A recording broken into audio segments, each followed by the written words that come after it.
Hello and welcome everybody. Thank you very much for tuning in. I am Lucas Tietzen and this is Blues News Media.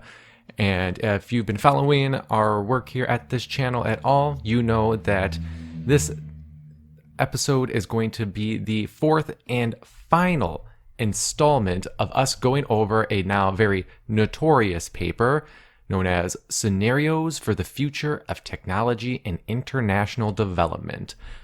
Everybody really knows this paper produced by the Rockefeller Foundation back in 2010 for its very first part of the paper known as Lockstep.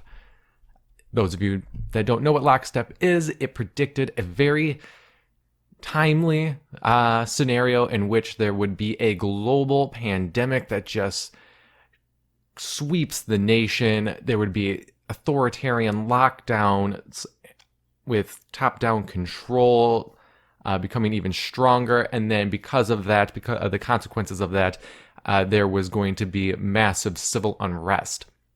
That so far has been 2020 in a nutshell, and as this stuff happened, that's what kind of set me off on this paper and prompted me to read the whole thing for all of you.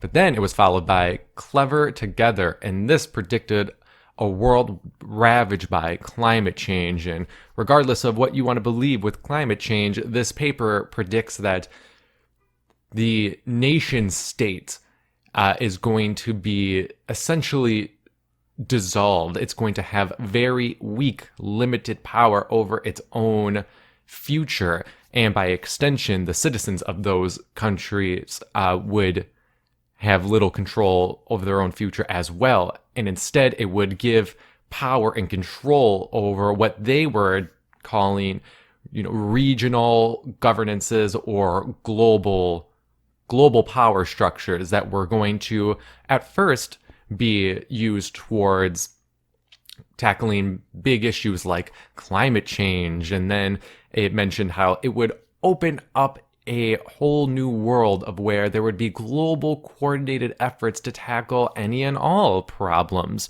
which in my opinion just sounds like global governance. The things that the crazy conspiracy theorists were talking about, a new world order. That's basically what they laid out in Clever Together, and it was all powered by artificial intelligence, and it painted a really scary world. Then in the last episode, where we just went over Hack Attack. And this talked about how basically nature and organic material, like fresh water, organic food, things like that, are going to be out the window. A lot of things are going to be synthetic. I talked about how, vaccines were going to be, have a detrimental effect on a lot of people because people were going to start, making knockoff version that was going to kill a bunch of people. And I'm pretty sure it's just going to be your normal vaccines, but they're going to use the excuse of the criminal boogeymen that are the ones responsible for killing all of these people. And it talked about massive food shortages and the control of information, things like that.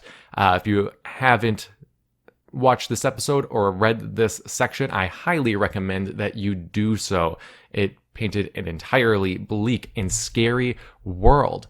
But now we're going to go to one that is a little less, overtly horrifying, but still, when painted against the backdrop of everything we just discussed here, is kind of scary. And the final article or part of this paper is called Smart Scramble. And we're just going to jump right into it. We'll make some connections of what's really going on now and kind of just think about where is this all going to be heading in the future, because it is not a pretty sight, not a world you're going to want to leave your children, or even if you're young, grow old into. But it opens with an economically depressed world in which individuals and communities develop localized makeshift solutions to a growing set of problems. The global recession that started in 2008 did not trail off in 2010, but dragged onward. Vigorous attempts to jumpstart markets and economies didn't work, or at least not fast enough to reverse the steady downward pull. The combined private and public debt burden hanging over the developed world continued to depress economic activity both there and in developing countries with economies dependent on exporting to formerly rich markets. Looking at you, America. Without the ability to boost economic activity, many countries saw their debts deepen and civil unrest and crime rates climb. Debts deepen, maybe like $26.5 trillion deep. Massive civil unrest, that checks out. The United States, too, lost much of its presence and credibility on the international stage due to deepening debt, debilitated markets, and a distracted government. Check, check, check. This, in turn, led to the fracturing or decoupling of many international collaborations started by or reliant on the United States' continued strength, which is really interesting because Papa Trump just pulled funding for the World Health Organization, even though he did a little bait and switch and threw a bunch of money at Gavi, which is basically a Bill Gates, venture firm for vaccines. But nonetheless, we do see that going on right now. Also in trouble was China, where social stability grew more precarious. Depressed economic activity, combined with the ecological consequences of China's rapid growth, started to take their toll, causing the shaky balance that had held since 1989 to finally break down. With their focus trained on managing the serious political and economic instability at home, the Chinese sharply curtailed their investments in Africa and other parts of the developing world.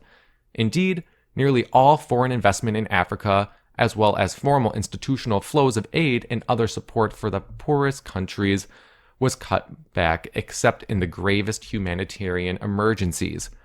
Overall, economic stability felt so shaky that the occurrence of sudden climate shock or other disaster would likely send the world into a tailspin.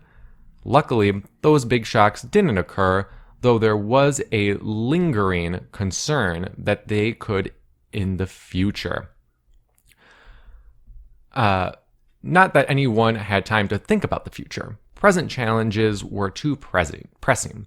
In the developed world, unemployment rates skyrocketed. So did xenophobia, as companies and industries gave the few available jobs to native-born citizens, shunning foreign-born applicants.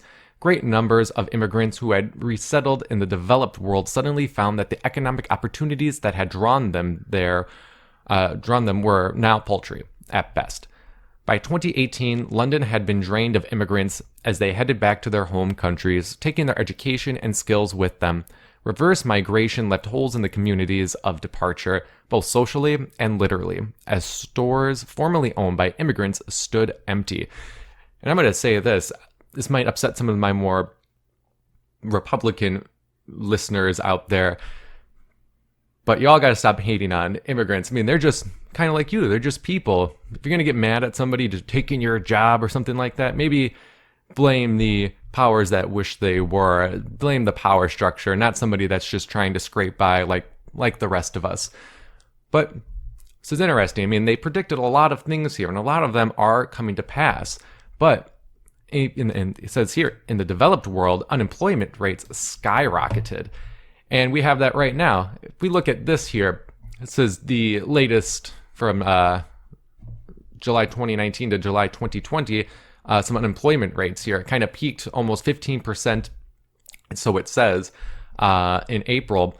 But I guarantee you these numbers are, they're being played with. I am not surprised if it was like twice as bad, like 25%. Like, things got really, really bad.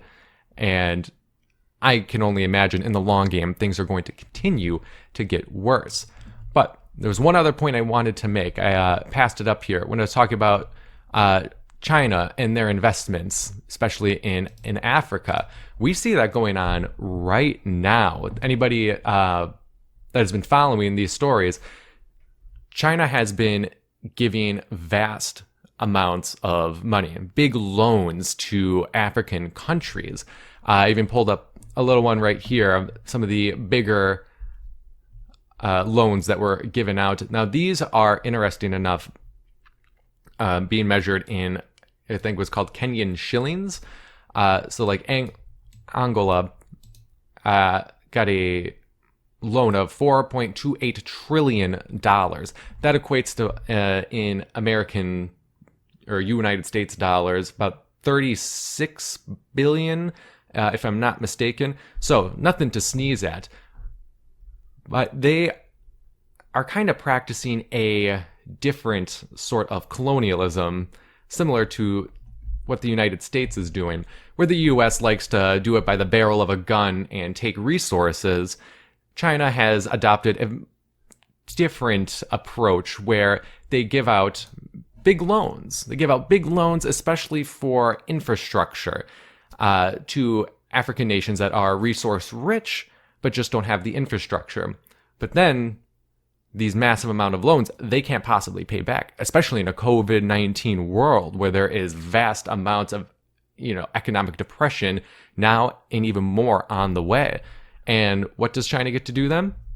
It's going to snatch up the infrastructure itself, which is a very sneaky, way to go about doing this. Not so blunt like the American method of colonialism. It's more, we'll help you build it up. We're just, when you can't pay us back, we're going to make sure that we take it from you.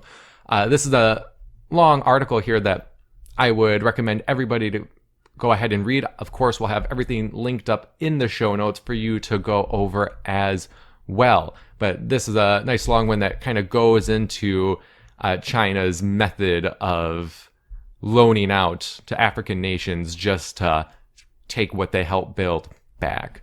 But I wanted to make that point because even back in 2010, the Rockefeller Foundation was talking about this. And I believe in 2011 is when China really started to, give out big loans. So another eerie prediction made by these people at the Rockefeller Foundation. But continuing, the paper says, and their homelands needed them. Across the developing world, and especially in Africa, economic survival was now firmly in local hands, with little help or aid coming through official and organized channels. And in the absence of strong trade and foreign currency earnings, most people and communities had no choice but to help themselves and, increasingly, one another. Yet, survival and success vary greatly by location, not just by country, but by city and by community. Communities inside failed states suffered the most, their poor growing still poorer. In many places, the failures of political leadership and the stresses of economic weakness and social conflict stifled the ability of people to rise above their dire circumstances. Not surprisingly, across much of the developing world, the rural-urban divide gapped wider, as more limited availability and access to resources like IT and trade made survival and self-sufficiency much more challenging for non-urban dwellers. Communications and interactions that formerly served to bridge one family or one village or one student with their counterparts in other places, from emailing to phone calls to web postings, became less reliable. Internet access had not progressed far beyond its 2010 status, in part because the investment dollars needed to build out the necessary infrastructure simply weren't there. When cell phone towers or fiber optic cables broke down, repairs were often delayed by months or even years. As a result, only people in certain geographies had access to the latest communication and internet gadgets, while others became more isolated for lack of such connections. Now, this is very interesting in my opinion, though it is saying that in an economic, depressed world, these, internet infrastructure just kind of fell away, deteriorated. There is most certainly a concerted effort by the federal government to, if not destroy, completely guard the internet, and for good reason. The internet got away from the powers that be. It opened up a world of information for anybody and everybody to access, and it caused a great awakening. I owe the internet a great deal because I didn't know about any of this until I really kind of just dug in, and it was thanks to the tool of the internet. And now we see right now they are making an effort to make the Chinese model the new American model when it comes to the internet. And we see that even right here, right now, especially in regards to Trump saying he wants to ban TikTok and all that dumb jazz. This is from Yahoo News.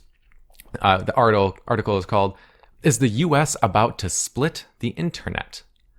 It opens with, U.S. Secretary of State Mike Pompeo says he wants a clean internet. Interesting, a clean one. What he means by that is he wants to remove Chinese influence and Chinese companies from the internet in the United States. Again, just kind of like a walled garden here. But critics believe this will bolster a worrying movement towards the breaking up of the global internet. The so-called splinternet is generally used when talking about China and more recently, Russia. The idea is that there's nothing inherent or preordained about the internet being global. For governments that want to control what people see on the internet, it makes sense to take ownership of it. The Great Firewall of China is the best example of a notion putting up the internet equivalent of a wall around itself. You won't find a Google search engine or Facebook in China. What people didn't expect was that the United States might follow China's lead. Yet critics believe that the corollary of Mr. Pompeo's statement on Thursday. And I mean, I like how they're like, oh, nobody would imagine that the United States would follow China's lead, even though they always test these things out in China first. It's a great big nation, about as big as the United States, at least the continental United States, with 3 times the population. If you can do it in those circumstances in a highly technological country, you can most certainly play the same book here in the United States. The only problem is those pesky notions of freedom of speech and allowing everybody to have access to information. Make no mistake, they want the Chinese model when it comes to the internet. But it continues with, Mr. Pompeo said he wanted to remove untrusted applications from U.S. mobile app stores. People's Republic of China apps threaten our privacy, proliferate viruses, and spread propaganda and disinformation, he said, just like the United States. The first question that sprang to mind was, what are the Chinese apps that Mr. Pompeo does trust? The assumption is very much that he's talking about all Chinese apps. It's shocking, says Alan Woodward, a security expert based at the University of Surrey. This is the balkanization of the internet happening in front of our eyes. The US government has for a long time criticized other countries for controlling access to the internet. Now we see the Americans doing the same thing. That might be a slight exaggeration. Mr. Pompeo's reasons for cleaning the US network of Chinese companies is very different to authoritarian governments' desire to control what is said online. No, it's not. But it's true that if Mr. Pompeo were to go down this road, it would be reversing decades of U.S. cyber policy. If there is one country that has championed a free internet based on constitutional tenets of free speech, it's America, kind of. President Donald Trump's administration has taken a different approach, though, in part because of the legitimate security concerns that some Chinese companies operating in the U.S. raise. And we're going to leave that there. Again, I'll have this in the show notes for you to read. But, I mean, this is more just Chinese hate bashing, so that they're trying to ferment a lot of emotion and anger towards China, because ultimately the goal is a conflict with them. Ultimately, the goal is with a conflict with Russia as well. And as we say we hate them and we don't like the way they're handling things in their country, we're still going to also adopt the same methods that they use when controlling their internet. I grew up with the internet, not when it was like the nice Wild West crazy forest, when it was first becoming really prevalent. I was catching the tail end of it, but more than anything, I witnessed the chopping down of the forest, the laying of the bricks, And though it's not complete yet, the wild forest that was the internet is now becoming more and more like a walled garden. And it's going to continue to do so. But I wanted to make that point as well. But jumping back here, it continues with, but there were silver linings. Government capacity improved more advanced parts of the developing world where economies had already begun to generate a self-sustaining dynamic before the 2008-2010 crisis, such as Indonesia, Rwanda, Turkey, and Vietnam. Areas with good access to natural resources, diverse skill sets, and a stronger set of overlapping institutions did far better than others. So did cities and communities where large numbers of returnees helped drive change and improvement. Most innovation in these better-off places involved modifying existing devices and technologies to be more adaptive to a specific context. But people also found or invented new ways, technological and non-technological, to improve their capacity to survive and, in some cases, to raise their overall living standards. In Accra, a returning Ghanaian MIT professor working with resettled pharma researchers helped invent a cheap edible vaccine, always with the vaccines, against tuberculosis that dramatically reduced childhood mortality across the continent. In Nairobi, returnees launched a local vocational education for all project that proved wildly successful and was soon replicated in other parts of sub-Saharan Africa. Makeshift good enough technology solutions addressing everything from water purification and harnessing energy to improve crop yield and disease control emerged to fill the gaps. Communities grew tighter. Micro-manufacturing, communal gardens, and patchwork energy grids were created at the local level for local purposes. Many communities took on the aura of co-ops, some even launching currencies designed to boost local trade and bring communities closer together. Nowhere was this more true than in India, where localized experiments proliferated and succeeded or failed with little connection to or impact on other parts of the country or the world. And if you don't know about local currencies, I mean, that's really incredible and a good way to, like, if done right, fight the central banks kind of just taking back the power of money currency so it's not under a centralized power structure. But that's a discussion for another time. I'd highly recommend looking into that as well. It continues, these developments were encouraging, but also frustrating. In the absence of enduring trade and FDI channels, local experiments and innovations could neither scale nor boost overall growth. For those looking, it was difficult to find or access creative solutions. Scaling was further inhibited by the lack of compatible technology standards, making innovations difficult to replicate. Apps developed in rural China simply didn't work in urban India. High-speed internet access, which gradually emerged in some areas despite weak government or philanthropic support, did help, enabling students in isolated pockets in the developing world to access technology and instruction through the written word and other media like video. But the development of tangible devices, products, and innovations continued to lag in places where local manufacturing skills and capacities had not yet scaled. More complex engineering solutions proved even more difficult to develop and diffuse.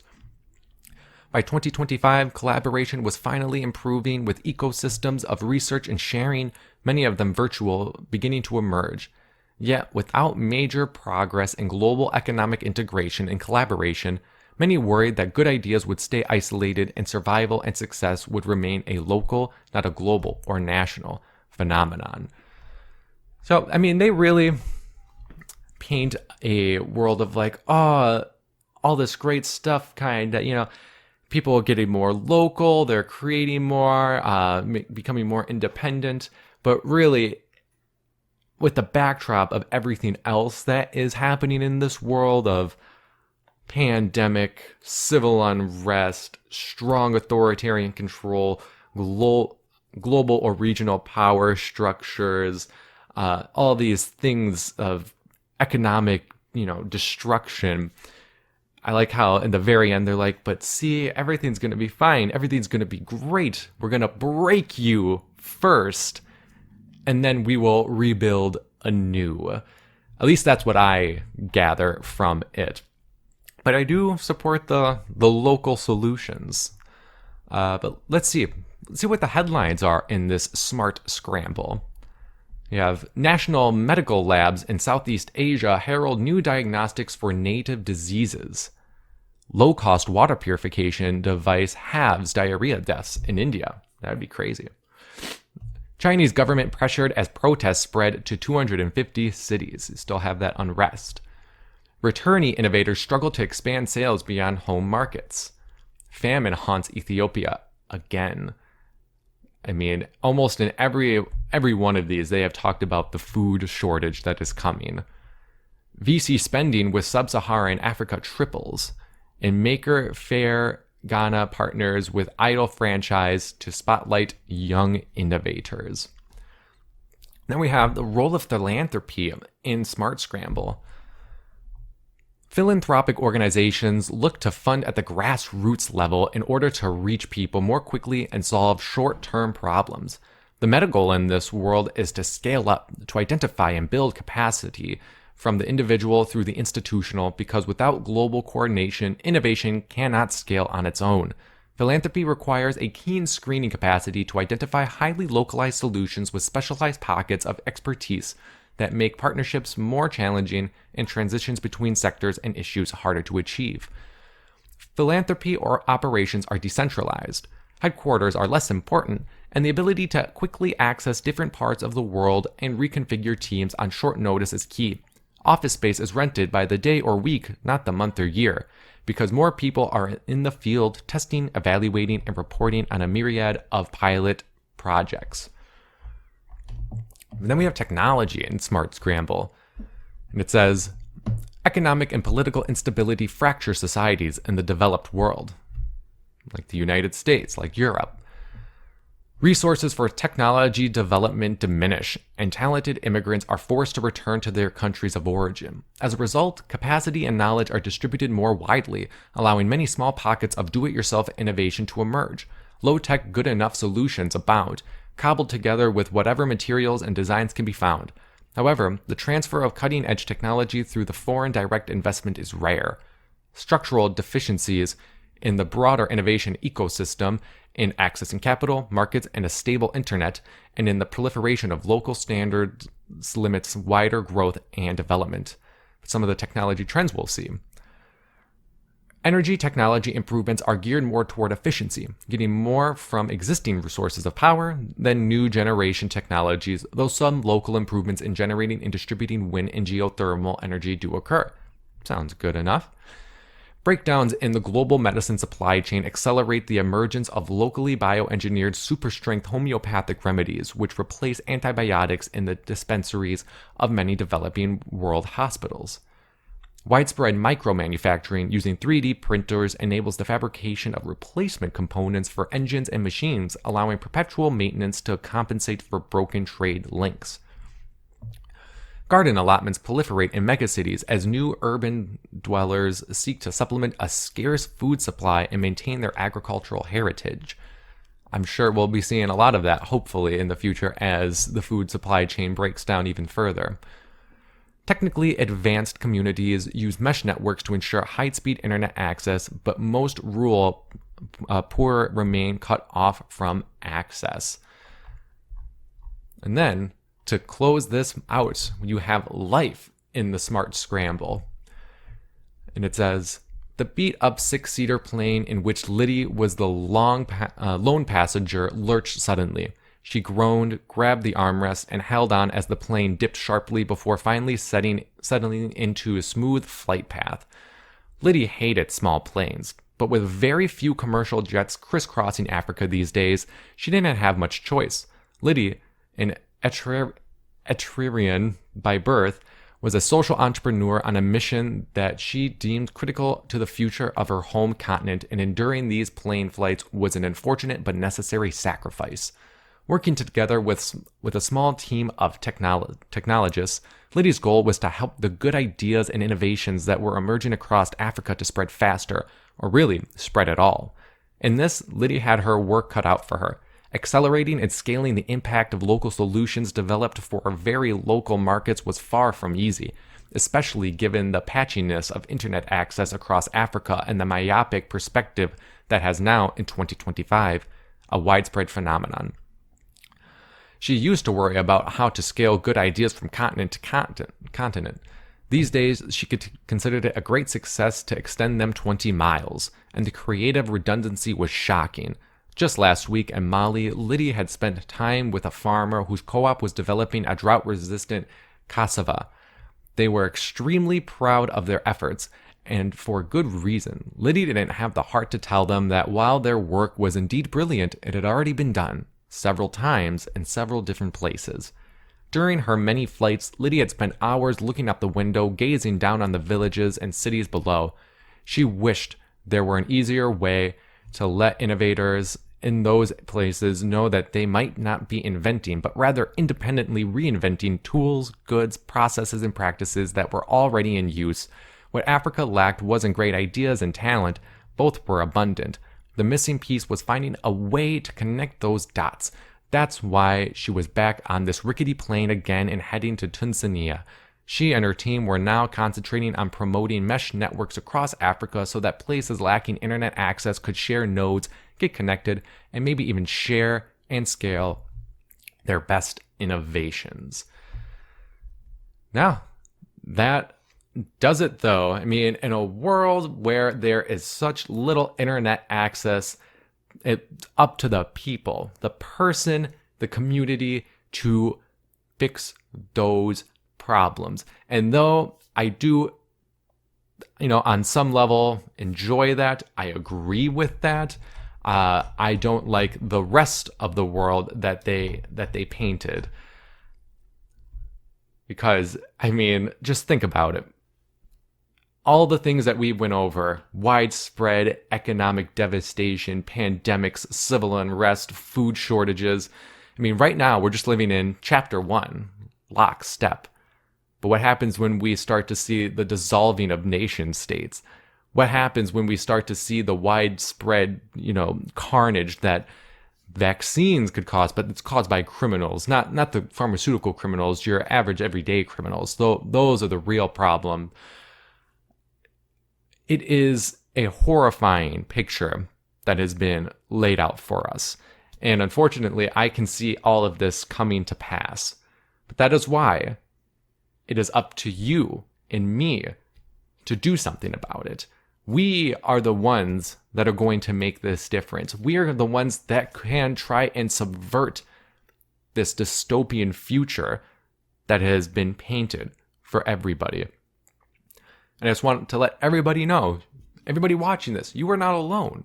Many people think and feel the same way you do, and many people want to act. That is why it is up to all of us to spread this information, try to wake people up as best we can, spread information, and take care of ourselves, our friends, our family, in any way that you possibly can, whether it's growing food or networking with people. There really are no wrong answers when it comes to trying to stop the horrors that are about to unfold. And I know we can do it. It's just going to take a lot of effort. But I hope you enjoyed this episode. I mean, I really enjoyed doing it. As soon as I saw Lockstep, I knew I had to read the whole thing. And once I did, I knew I had to report on every single piece. And I hope you guys got a little something from it. I hope you are sharing these papers. And if you can, I hope you are sharing these videos. I hope you wouldn't mind liking them, sharing them, subscribing, anything and everything that you can do to help support this channel, we greatly appreciate. We're on YouTube, we're on BitChute, we're on Library, we're on Twitter, Facebook, Minds. If you want to get in contact me, but not through any of those platforms, we have an email. It's bluesnewsmedia@protonmail.com.